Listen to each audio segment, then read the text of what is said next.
조선야화를 찾아주셔서 감사합니다. 구독과 좋아요, 알림 설정 부탁드립니다. 옛날 어느 마을에 선우와 진우라는 형제가 살고 있었습니다.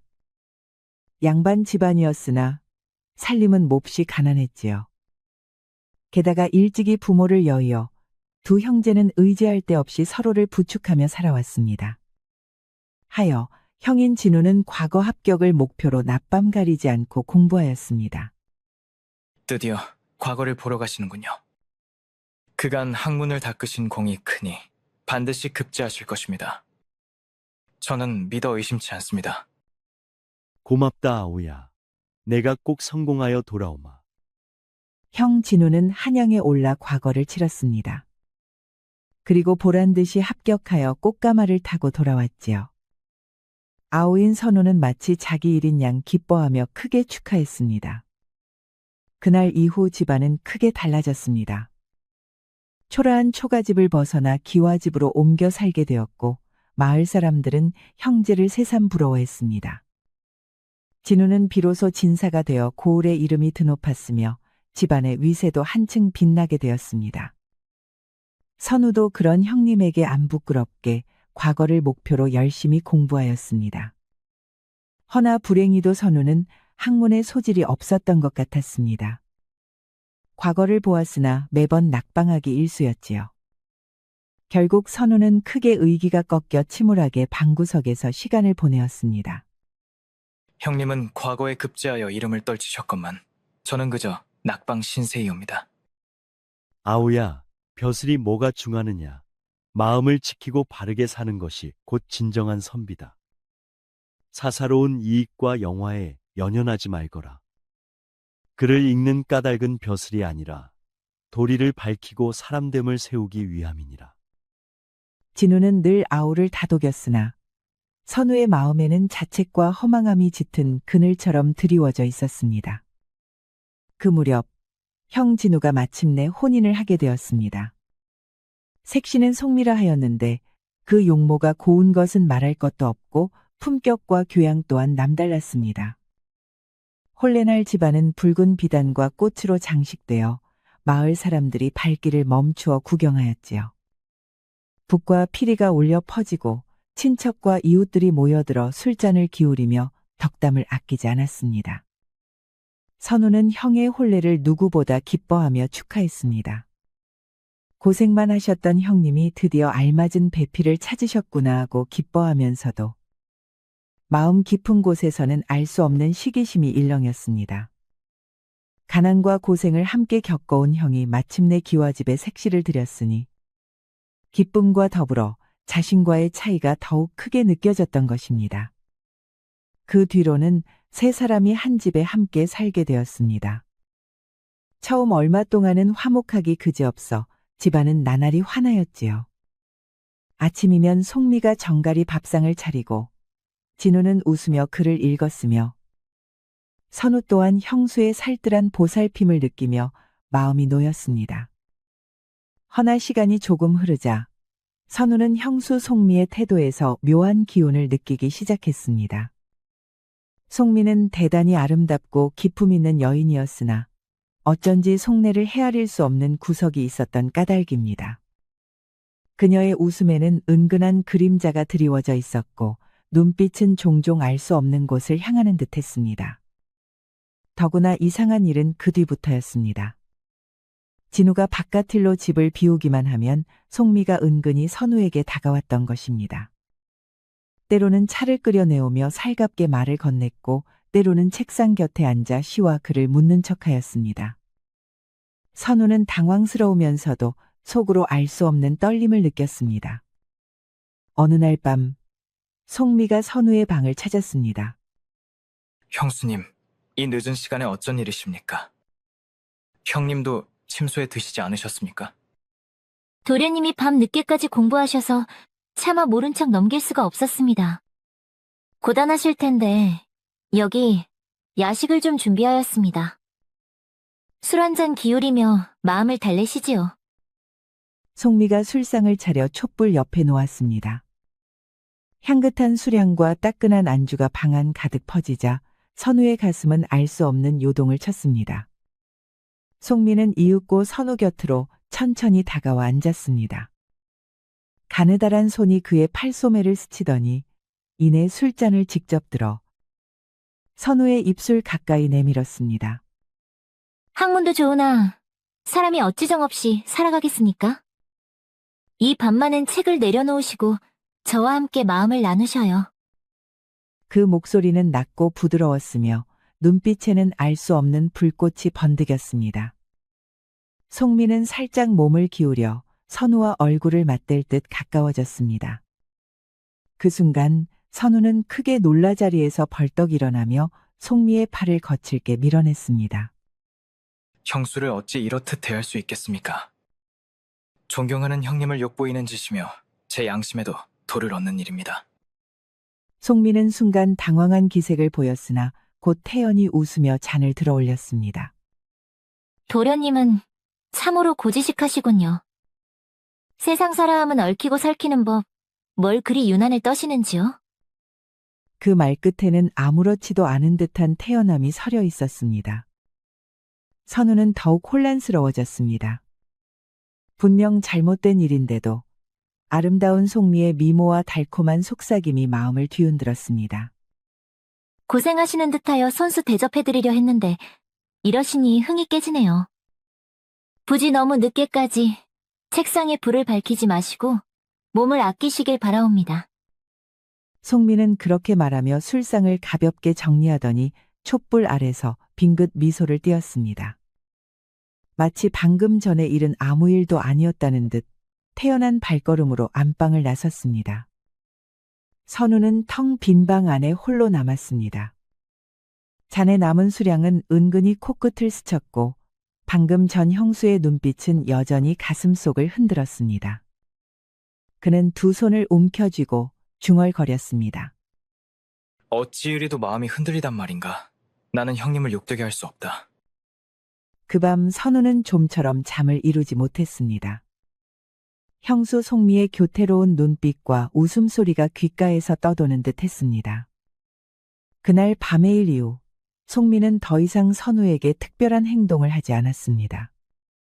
오히려 형진우를 더욱 정성껏 모시고 내외간의 정 또한 화목하게 꾸려갔지요. 마을 사람들은 두 부부를 두고 인고 같다고 수군거렸습니다. 선우는 속으로 안도했습니다. 아무래도 신혼 초기였는데다 낯선 집안살이에 마음이 흔들렸던 것이 분명하다고 생각했지요. 그렇게 스스로 위안하며 다시 마음을 가라앉히려 했습니다. 그러던 어느 날 밤 선우가 서책을 펼쳐 공부를 하고 있는데 바깥에서 큰 소란이 들려왔습니다. 놀라 마루로 나서니 형과 형수가 큰 목소리로 언성을 높이고 있었습니다. 무슨 말인지는 분명히 들리지 않았으나 끝내 진우가 크게 소리치자 송미가 서럽게 울음을 터뜨렸습니다.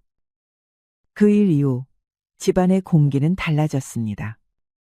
진우와 송미 사이는 알게 모르게 냉랭해졌고 진우는 바깥일에 점점 더 매달리며 집에 머무는 날이 적어졌습니다. 선우는 영문을 알 수 없어 마음이 불안했습니다. 며칠 뒤 송미가 조용히 선우의 방을 찾아왔습니다. 도련님, 방 안에만 계시니 답답하시지요. 달빛이 그윽한데 잠시 산책이나 함께 하시지요. 선우는 뜻밖의 청에 당혹스러웠습니다. 허나 송미의 눈빛에는 알 수 없는 그늘이 어려 있었고 결국 선우는 말없이 고개를 끄덕였습니다. 두 사람은 그렇게 기와집 뒷마당을 나서 고요한 밤길로 발걸음을 옮겼습니다. 두 사람은 한동안 말없이 걸었습니다. 풀벌레 소리만 고요히 울려 퍼지고 발걸음 소리조차 어색하게 들릴 뿐이었습니다. 선우는 가슴이 답답하여 결국 먼저 입을 열었습니다. 형수님, 형님과 무슨 일이 있으셨습니까? 며칠 전 두 분이 다투시는 소리를 들었습니다. 송미는 잠시 망설이다가 이내 고개를 숙인 채 낮은 목소리로 말을 꺼냈습니다. 도련님은 형님을 어떻게 생각하시나요? 선우는 조금도 주저하지 않았습니다. 형님은 저의 스승이자 제게 가장 큰 버팀목이십니다. 저는 형님을 존경해 맞지 않습니다. 송미는 그 말을 듣자 깊은 한숨을 내쉬었습니다. 그러고는 어렵사리 입을 열었지요. 사실은 형님께서 도련님을 집에서 내쫓아야 한다고 말씀하셨습니다.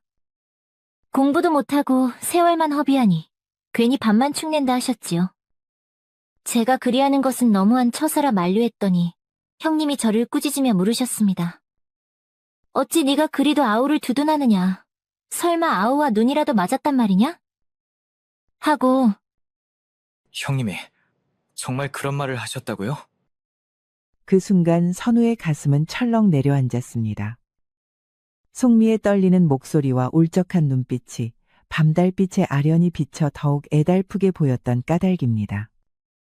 저도 처음에는 저의 길을 의심하였사옵니다. 헌데 그날따라 눈빛이 싸늘하게 식은 것이 결코 허투루한 말 같지 않았습니다. 그렇게나 동생을 아끼도 사랑하였던 분인데 어찌 갑자기 그리 하루아침에 바뀌었는지 저에게는 그 어떤 내색도 하지 않았는데. 모르겠습니다. 저도 그 후로도 어째서 남편이 그런 말을 하였는지 고민하였어요. 어쩌면 동생의 자립심을 길러주고 싶어서 그런지도 모르겠지요. 설령 그렇다 해도 너무 냉정한 처사라고 생각했습니다. 선우는 아무 말도 못하고 한동안 걸음을 멈추었습니다. 머릿속에서는 형의 온화한 얼굴과 방금 들은 송미의 말이 뒤엉켜 가슴을 짓눌렀습니다. 형님이 정말 그런 말씀을 하셨단 말입니까? 송미는 선우를 똑바로 바라보며 고개를 끄덕였습니다. 그 눈빛에는 연민과 슬픔이 뒤섞여 있었습니다. 도련님께서 믿기 어려우시거든 직접 형님께 여쭈어 보시지요. 저는 그저 두 분 형제가 헛갈림 없이 서로를 믿어주셨으면 할 따름입니다. 송미는 그렇게 말하고는 더 이상 아무 말도 하지 않은 채 걸음을 재촉했습니다. 달빛은 차갑게 길을 비추고 선우의 마음에는 의심과 혼란이 점점 깊어졌습니다. 그날 이후 진우와 송미의 부부 사이는 눈에 띄게 서먹해졌습니다. 마당에 함께 서 있어도 서로 눈길을 잘 주지 않았고 식사 자리에 앉아도 말이 줄어들었습니다. 선우 또한 괜히 눈치가 보여 형과 마주 앉아도 예전처럼 웃으며 대하지 못했습니다. 집안에는 나날이 냉랭한 기운이 감돌았습니다. 선우는 그날 밤 이후로 술을 자주 찾았습니다. 책상 앞에 앉아도 글귀가 머리에 들어오지 않고 속은 답답하기만 했습니다. 그저 밥만 축내는 무능한 아우라고 자책하며 한없이 자신을 한심하게 여겼습니다. 그 답답한 마음을 잊고자 술잔을 기울이며 밤을 지새웠지요. 그러던 어느 날 밤, 송미가 조용히 선우의 방을 찾았습니다.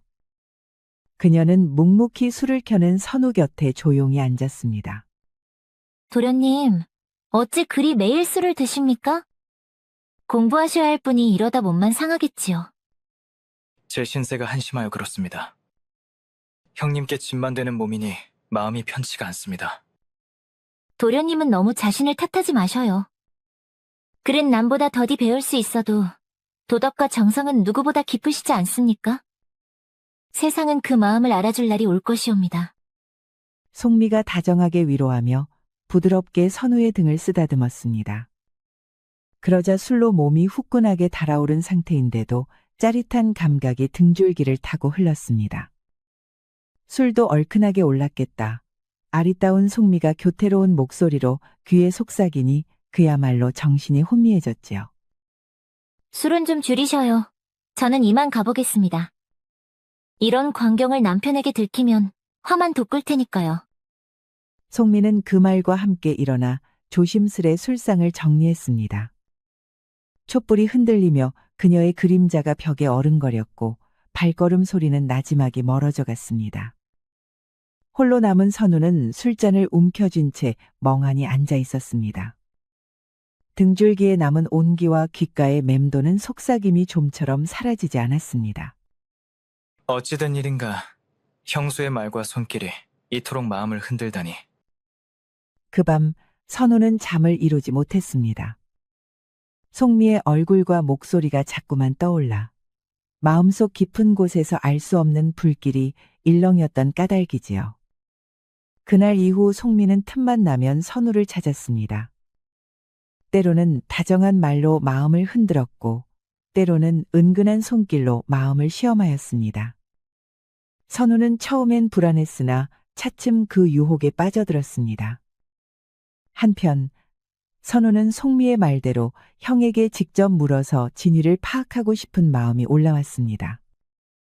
허나 만약 정말로 형의 입에서 정말로 자신을 짐덩이로 여긴다는 말이 나오면 그 순간 자신은 정말 돌이킬 수 없이 무너져 내릴 것만 같았습니다. 그 두려움 때문에 선우는 끝내 묻지 못했고 의심은 점점 더 깊어져 갔습니다. 어느 날 밤, 송미가 술을 따르며 조용히 입을 열었습니다. 저 혼자만의 생각인지 모르겠지만 이 집안에서 저와 도련님만 외로운 듯합니다. 남편은 날로 차갑고 저희들만 서로의 마음을 알아주는 것 같사옵니다. 선우는 술 기운에 얼굴을 붉히며 잠시 말문이 막혔습니다. 곧 억눌렀던 속내가 새어나왔습니다. 본디 형님은 저의 버팀목이셨지요.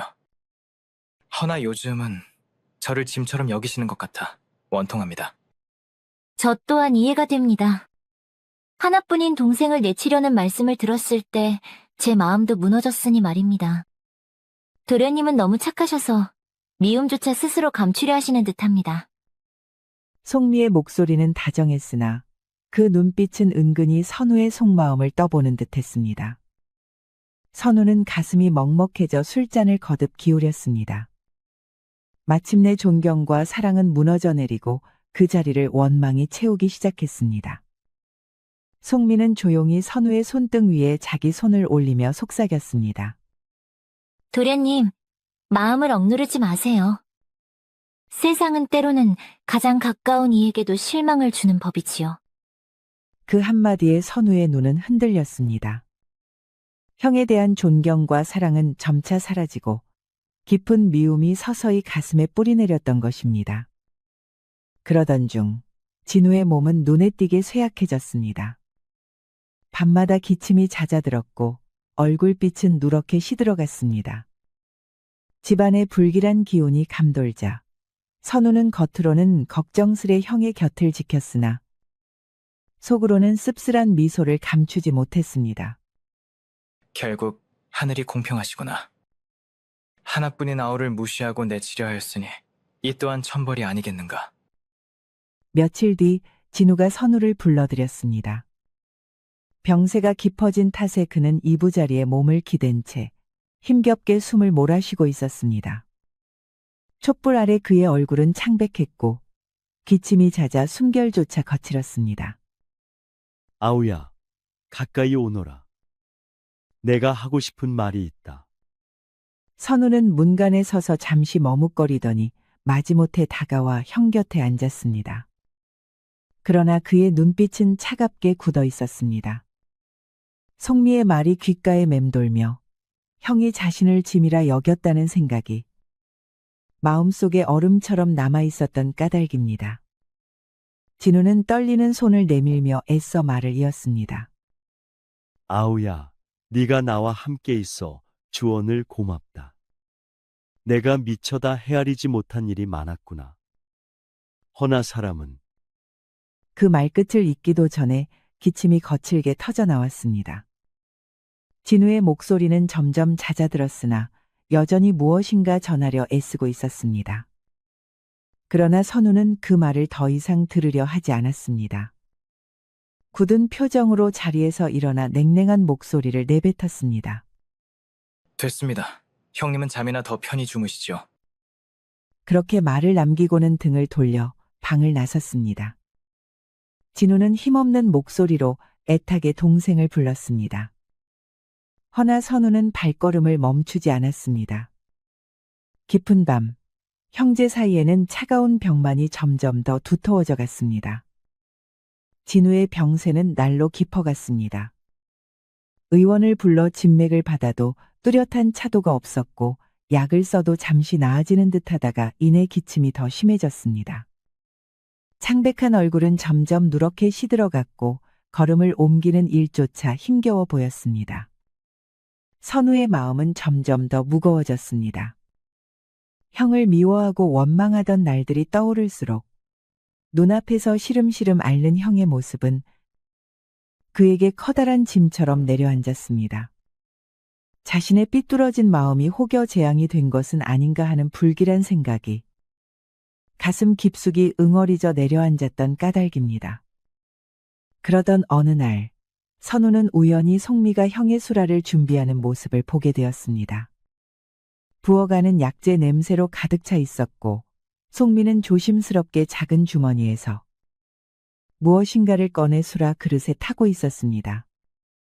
그 손길은 은밀하고 재빠르며 눈빛은 묘하게 긴장되어 있었습니다. 선우의 눈이 휘둥그레졌습니다. 그는 잠시 숨을 고르며 지켜보다가 발자국 소리를 내자 송미가 그제야 고개를 들었습니다. 도련님, 어찌 이리 조용히 들어오셨습니까? 형수님, 지금 무얼 넣으신 겁니까? 그녀는 태연히 웃으며 손에 쥔 약재를 들어 보였습니다. 형님의 기운을 북돋우려 의원의 처방대로 보약을 다려드리는 중이옵니다. 병세가 깊으니 더 공을 들이지 않을 수 없지요. 선우는 고개를 끄덕였으나 눈길은 여전히 수라 그릇에서 떨어지지 않았습니다. 송미의 얼굴에는 아무 일 없다는 듯한 미소가 번졌습니다.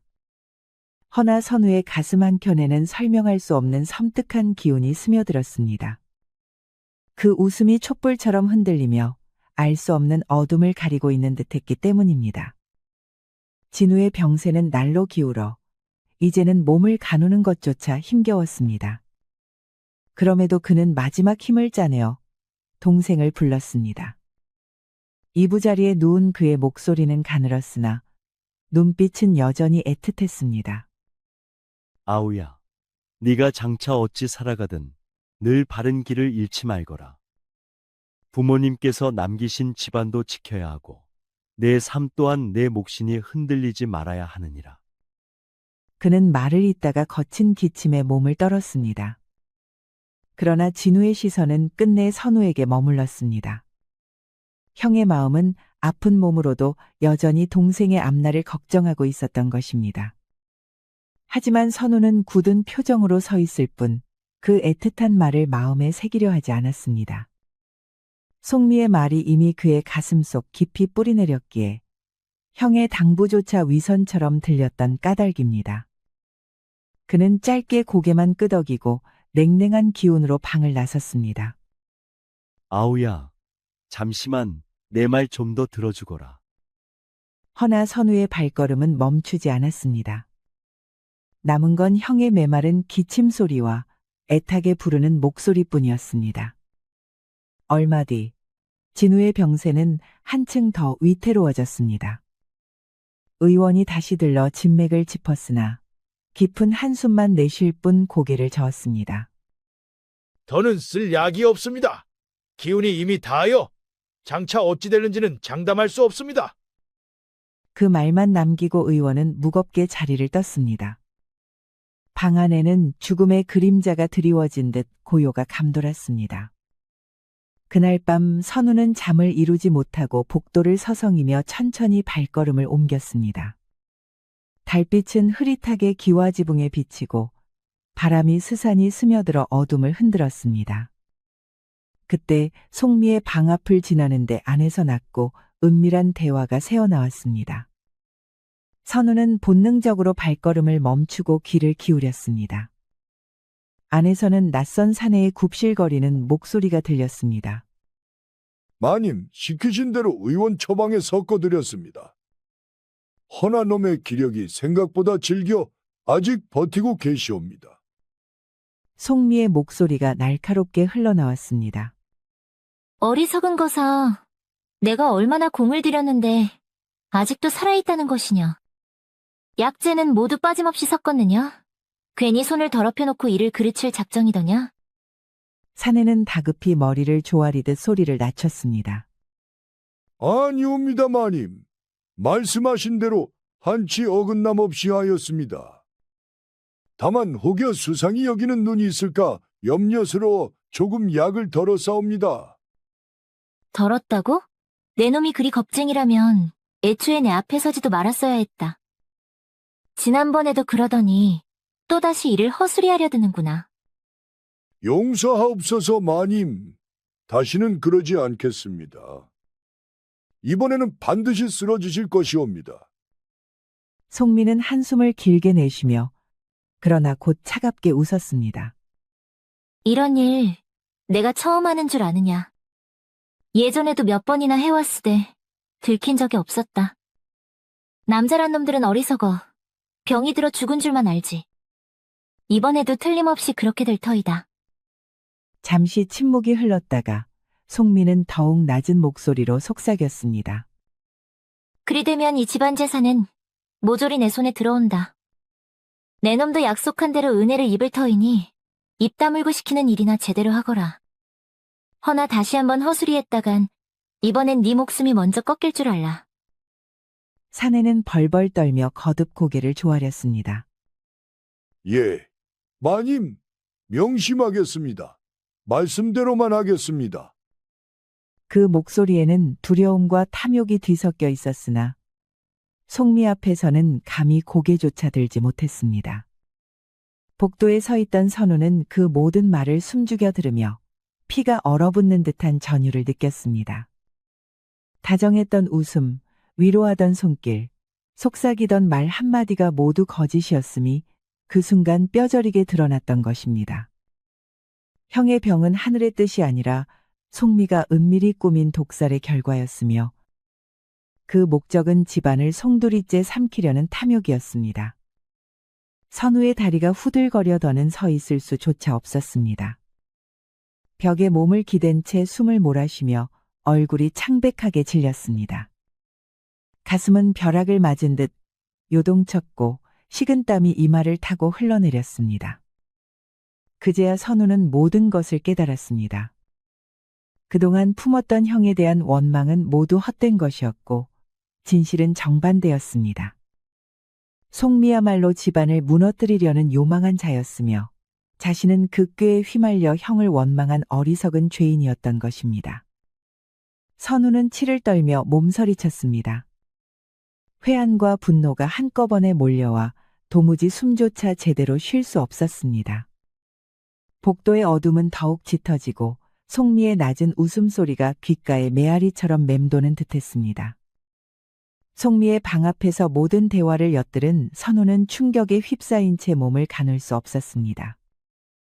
심장이 미친 듯 뛰고 다리는 후들거렸습니다. 그는 더 머뭇거릴 겨를도 없이 곧장 형의 방으로 달려갔습니다. 진우는 여전히 병색이 짙은 얼굴로 누워 있었습니다. 문이 벌컥 열리자 힘겹게 눈을 뜨고 동생을 바라보았습니다. 이 늦은 밤중에 웬일이냐? 선우는 떨리는 목소리로 모든 일을 쏟아냈습니다. 송미와 낯선 사내의 대화, 독사를 위해 약재를 섞어온 정황, 그리고 집안을 통째로 차지하려는 음모까지 한치도 숨김없이 전했습니다. 진우는 처음에는 놀라 눈을 크게 뜨더니 곧 고개를 저으며 믿기 어려운 듯 중얼거렸습니다. 설마 아내가 그런 짓을? 허나 선우는 단호히 말했습니다. 형님, 제가 두 눈으로 보았습니다. 형수의 손길도 그 사내의 굽실거림도 모두 제 귀와 눈이 틀림없이 기억하고 있습니다. 진우는 한동안 말없이 누워있다가 힘겹게 몸을 일으켰습니다. 그리고는 몰래 간수하던 송미의 함을 열어 확인하였습니다. 안에는 의원의 처방과는 다른 수상한 약재가 섞여 있었고 외부와 내통한 흔적이 담긴 쪽지까지 들어 있었습니다. 그제야 진우는 얼굴이 사색이 되었습니다. 이럴 수가. 그동안 내가 어찌 그 거짓된 꾀에 속아 너를 원망하게 만들었단 말이냐. 그제야 형제 사이의 오해가 풀리기 시작했습니다. 송미가 늘 선우에게 속삭였던 말과는 전혀 달리 그날 밤의 다툼은 다른 까닭에서 비롯된 것이었습니다. 실상은 송미가 선우를 내쫓으라며 독하게 말하자 진우가 크게 화를 내며 그 잔혹한 처사를 꾸짖었던 것이었습니다. 결국 송미는 동생을 먼저 집 밖으로 몰아내어 자신의 사악한 독살 계략을 방해받지 않고 진행하려 했던 것이었습니다. 진우는 고개를 떨구며 흐느꼈습니다. 아우야, 네 마음을 지켜주지 못해 미안하다. 내가 더 굳게 막아섰어야 했는데 그간 너를 괴롭힌 건 모두 송미의 흉계였구나. 선우는 형의 손을 움켜쥐며 눈물이 솟구쳤습니다. 형을 미워하던 지난날의 어리석음이 떠올라 가슴이 찢어질 듯 아팠습니다. 그 순간 병석 앞에 흐릿하던 촛불은 바람에 흔들리며 더욱 불안이 타올랐습니다. 이제 모든 진실이 드러났으니 남은 건 송미의 간악한 꾀를 끝내 꺾는 일이었으니 말입니다. 진실을 깨달은 선우는 곧장 형의 곁으로 달려갔습니다. 진우의 얼굴은 창백하고 숨결은 가늘었으나 아직 의식은 또렷했습니다.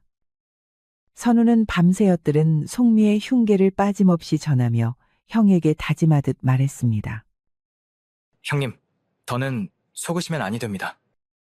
송미가 내오는 음식이며 약재는 모두 의심스러우니 한 모금도 드시면 안 됩니다.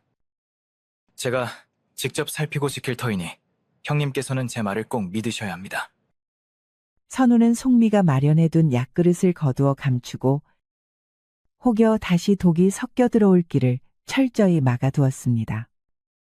진우는 처음에는 믿기 어려운 듯 눈을 크게 떴습니다. 아우야, 네가 지금 하는 말이 참이란 말이냐? 그토록 믿었던 색시가 차마 그럴 리가 있겠느냐? 선우는 두 손을 움켜쥔 채 굳은 목소리로 답했습니다. 제가 두 눈과 두 귀로 확인하였습니다. 형님께서 제 말을 의심하신다 해도 저는 기필코 형님의 목숨을 지켜내고야 말 것입니다. 진우는 동생의 간절한 눈빛과 정황을 보고 마침내 고개를 끄덕였습니다.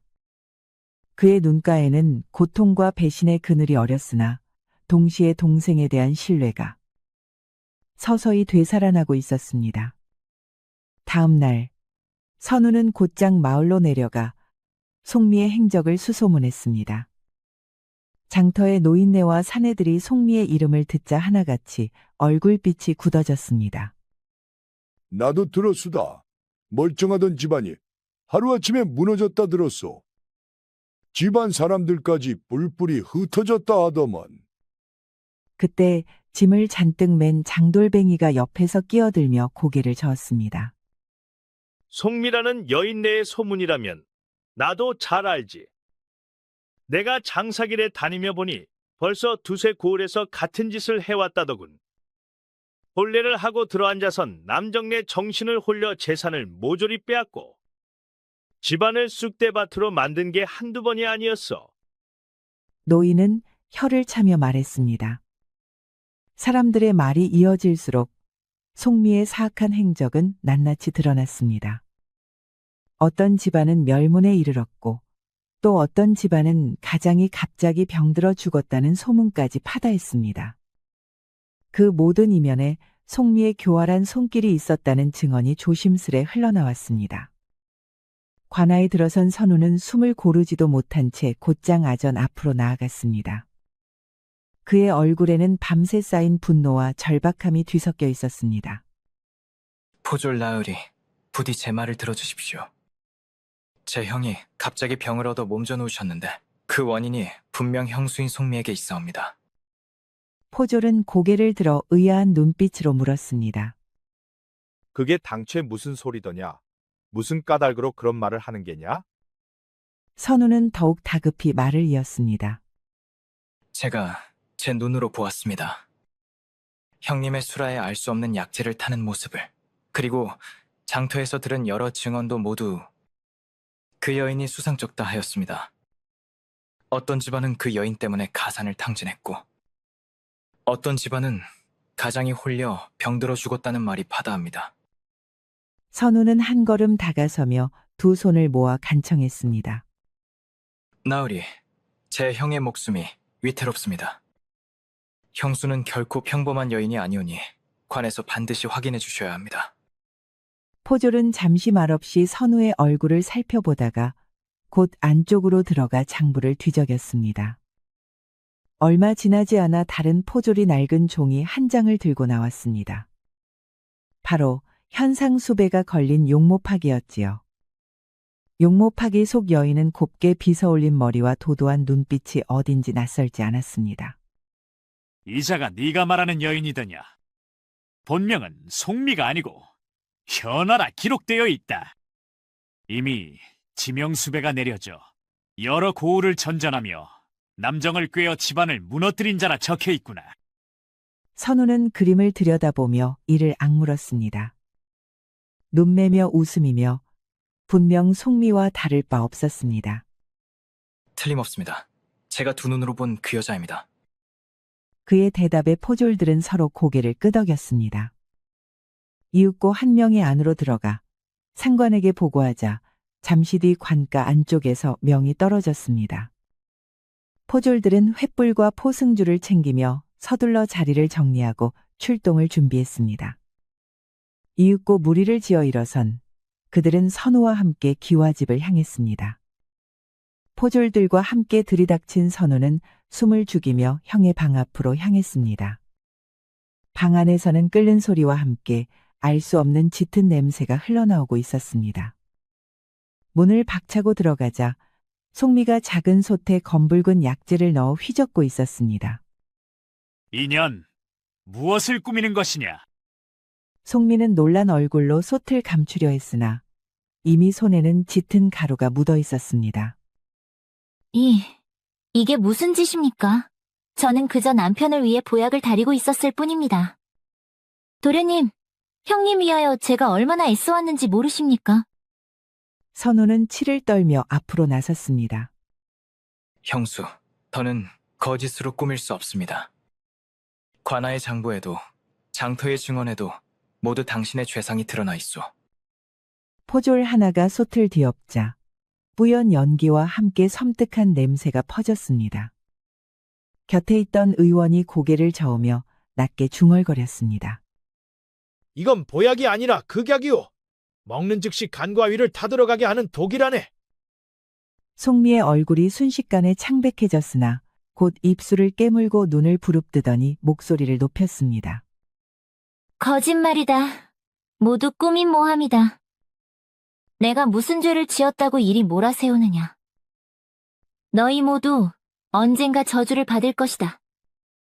그녀는 포졸들에게 팔이 붙잡혀 끌려가면서도 발버둥치며 욕설과 저주를 퍼부었습니다. 미모 하나로 살아온 내가 무엇이 잘못이란 말이냐? 너희 사내들이 탐욕에 눈멀어 나를 따랐을 뿐인데 어찌 나를 죄인으로 삼는단 말이냐? 포졸들이 거칠게 포승줄을 묶자 송미는 끝내 광기 어린 웃음을 터뜨렸습니다. 그 웃음은 한때의 고운 자태와는 전혀 다른 서늘하고 요망한 본색을 드러내고 있었습니다. 송미가 포졸들에게 붙잡혀 발버둥치며 끝끝내 저주를 퍼붓자 선우는 더는 참지 못했습니다. 그는 치를 떨며 앞으로 나서 크게 꾸짖었습니다. 사내들의 마음을 꿰어 가산을 빼앗고 마침내 형님의 목숨까지 노리다니. 그 간악한 신보가 어찌 사람의 도리라 할 수 있겠는가. 그 일갈에 송미는 얼굴빛이 굳어 말을 잇지 못했습니다. 차마 대꾸하지 못한 채 이를 악물고 눈을 치켜뜨더니 끝내 고개를 돌려 침묵으로 버텼습니다. 포졸들이 거칠게 팔을 잡아 끌자 송미는 질질 끌려가며 더는 몸부림조차 치지 못했습니다. 그 순간 송미의 요망한 꾀는 산산이 부서지고 말았습니다. 관가로 끌려간 송미의 죄상은 낱낱이 밝혀졌습니다. 여러 고을에서 저지른 범행이 드러나자 관원은 더는 가볍게 다룰 수 없다 하며 큰 벌을 내렸습니다. 그리하여 송미의 악행은 마침내 막을 내렸습니다. 송미가 관가에 끌려간 뒤 진우는 의원의 손길을 받아 제대로 된 치료를 받았습니다. 그동안 몸속을 좀먹던 독은 차츰 사라지고 기운을 잃었던 얼굴에도 혈색이 돌기 시작했습니다. 밤마다 괴롭히던 기침도 크게 줄어들자 집안에는 오랜만에 안도감이 흘렀습니다.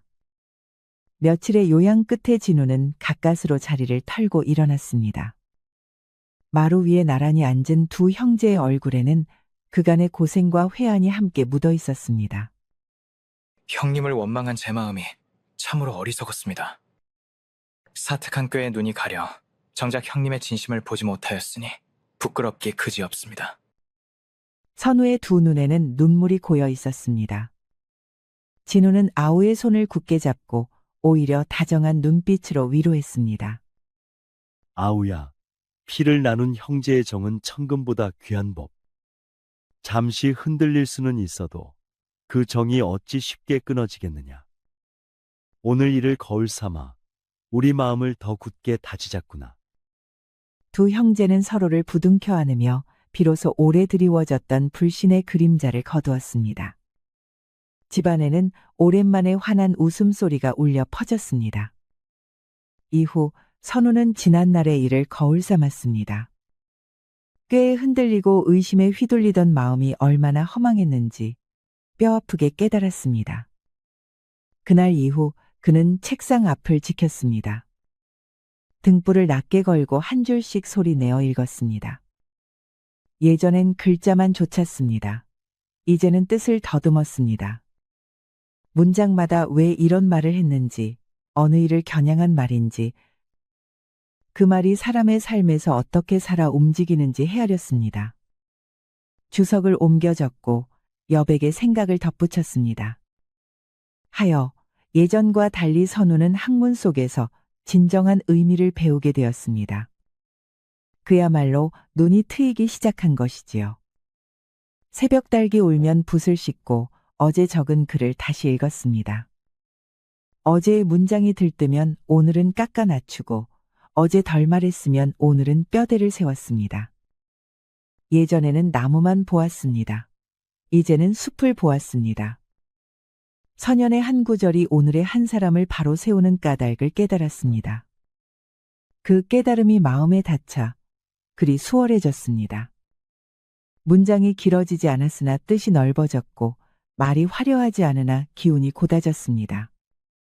그리고 과거가 열렸습니다. 선우는 굳은 결심을 가지고 한양에 올라 과거 시험에 임하였습니다. 시험장이 소란스러워도 선우의 손끝은 흔들리지 않았습니다. 제문을 받자 먼저 의론을 세웠습니다. 옳고 그름의 자리를 잡고 그 자리에 사실을 붙였습니다. 고금의 예를 한두 줄로 들었으되 과장하지 않았고 스스로의 견해를 덧붙였으되 거칠지 않았습니다.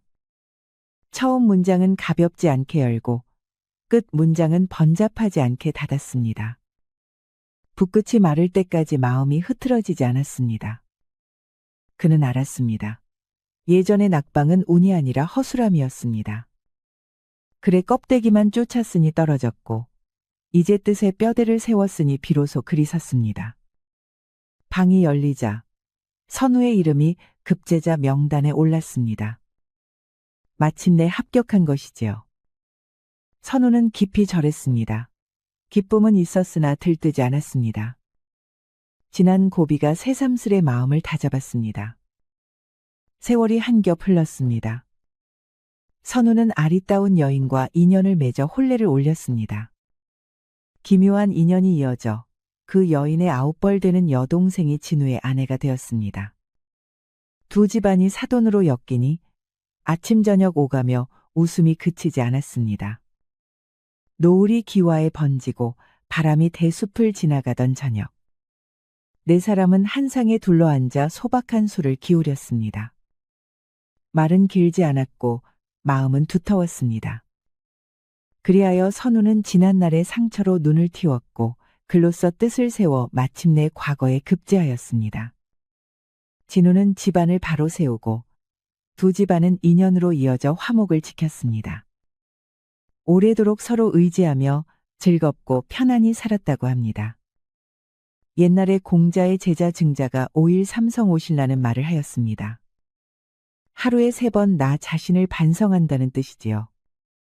이 구절은 끊임없는 자기 성찰과 반성을 통해 학문을 깊게 하고 인격을 바로 세운다는 뜻을 지니고 있습니다.